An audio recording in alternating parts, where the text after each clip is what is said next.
Hi, this is Jo from Cranberry Beads here. In this video we are going to demonstrate a very simple spiral beaded rope.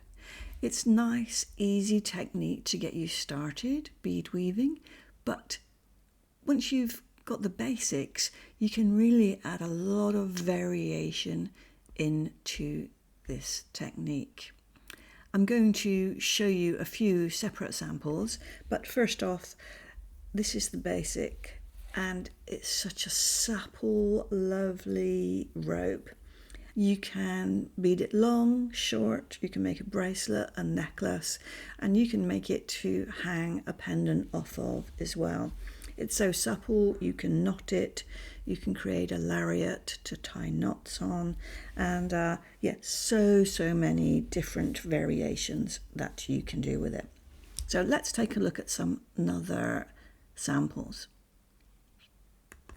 All of these pieces are also spiral ropes, and you can see they vary in size, but the technique is exactly the same for all of them. They're just using different beads. So this is the biggest one. We've got a slightly bigger core bead, and we've got a variation in seed beads and some fire polish beads used in this. So it creates a much more of a chunky effect. This one's slightly smaller but quite similar to this one. It uses different beads, but not quite such a bigger focal bead in that middle section of the spiral.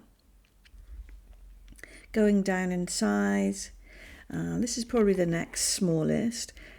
This is much more like the original spiral rope I showed you, but it's got these incredibly shiny bicones that are used on it. So very sparkly effect using those. Very beautiful. And then this one is quite similar to the original, and it just uses a difference of one bead. Instead of using all of the green beads, it's got this milky white bead, which just adds a little bit more interest and shows it spiraling. Okay, so those are the basics of what you can do with your spiral rope. So let's get started with how to make it. Let's get started beading our spiral rope. I've got this example in the corner so you can see what we're making, and the spiral rope has like a core colour, and that's the bronze on this one, and the outside spiral part is the blue. So the first thing you need to do is choose your two colours of beads and decide which is going to be the inside colour and which is going to be the outside colour. Of course you can do lots of variations, but having at least two colours when you start off is going to make things easier to follow. I am using size 11 seed beads, which I recommend to start off with. They might seem small if you're a beginner, but they work really well for this stitch. Okay, I've threaded my needle with this very neutral coloured thread. I do like to use a thread. I'm using 1G, which comes on spools like a small one or a large one. This is the colour I'm using. I think it's called Natural, but they come in lots of different colours. If you are already beading and you love this thread, Fireline, which is very popular, you can also use that too. But it does only come in the smoke and the crystal, so I just find that a bit limiting, and I prefer the softer feel of the thread as well. Okay, so which colour will I have for the inside and which for the outside? I think you're looking at the predominant colour on the outside. So I think I'm going to use the pink on the inside. So to start off, actually what we're going to do is use a separate colour bead as a stop bead. And a stop bead is a bead you pop onto your thread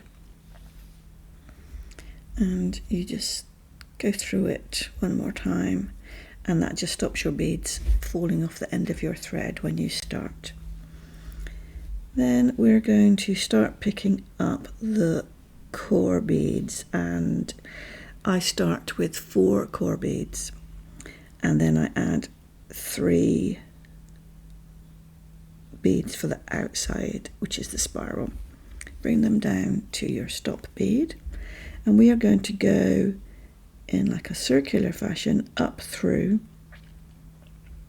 the 4 core beads, and that will let the blue beads loop around the outside of it. Now with a spiral you can have it going in one direction or the other. Okay, I tend to move my outside beads over onto my less dominant hand, and so I tend to often spiral in one direction, but not always. You can spiral in the other direction. Now from this point onwards you are picking up exactly the same beads for every step. So you pick up 1 core bead and 3 of the outside beads, and then we are going to go in a circular fashion again and go up through the last 3 beads already here, pull them down, flip it over, and then go up through this bead just added with those last 3 turquoise beads. Okay, so you can see there it's already looking like it's stepping up into that spiral shape. Now once you speed up, you've got a few different ways of thinking. You can bring them all down to your thread, and then you're going up through these last 3 and this one all in one go. Pull them all down, flip it over.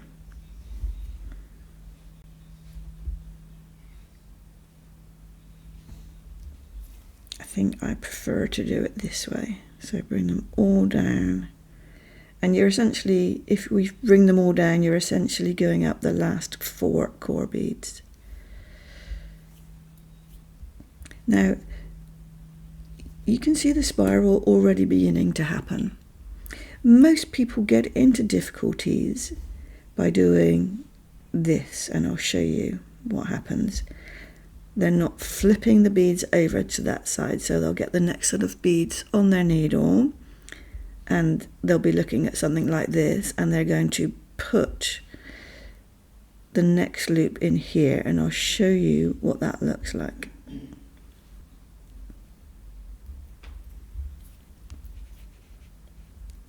And then you'd go up through that bead as well. But this is what happens. You are going up, up, up, and then up a lot, and then down again. Okay, so that's the most common mistake that happens when you are doing the spiral rope. I'm just going to pull that out.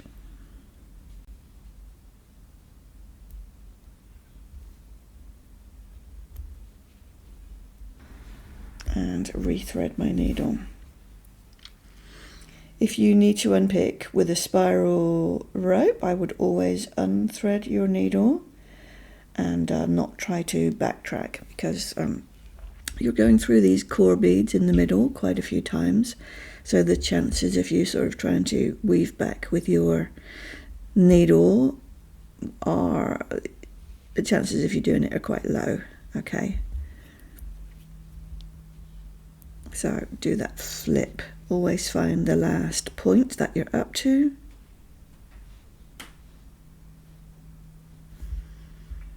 And make sure you're adding the beads in there. So you can see I'm alternating between the 2 different methods.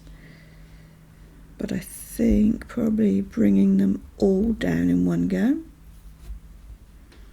And going up through those beads is probably quicker. There we are, we can see it starting to spiral.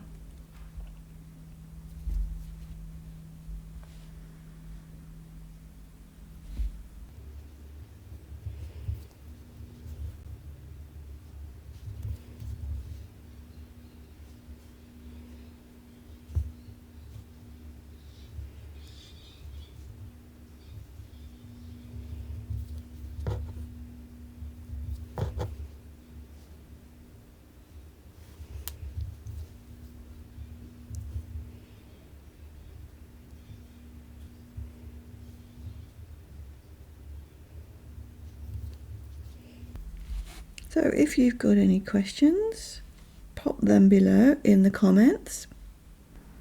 Let me know if you love a spiral rope or you're not so keen. Oops.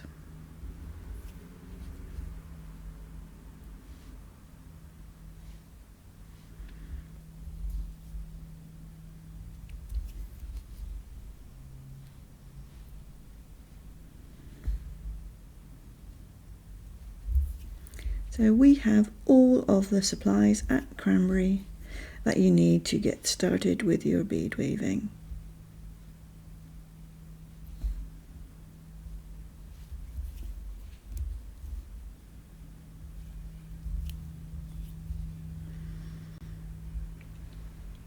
There we are, your spiral rope. And once you've mastered doing this simple sequence, you can go on and try some different variations, which I showed at the beginning of this video. So go back and take a look at those and get making some spiral ropes. You can take this stop bead off at any time. It's not necessary there once you have done some beading.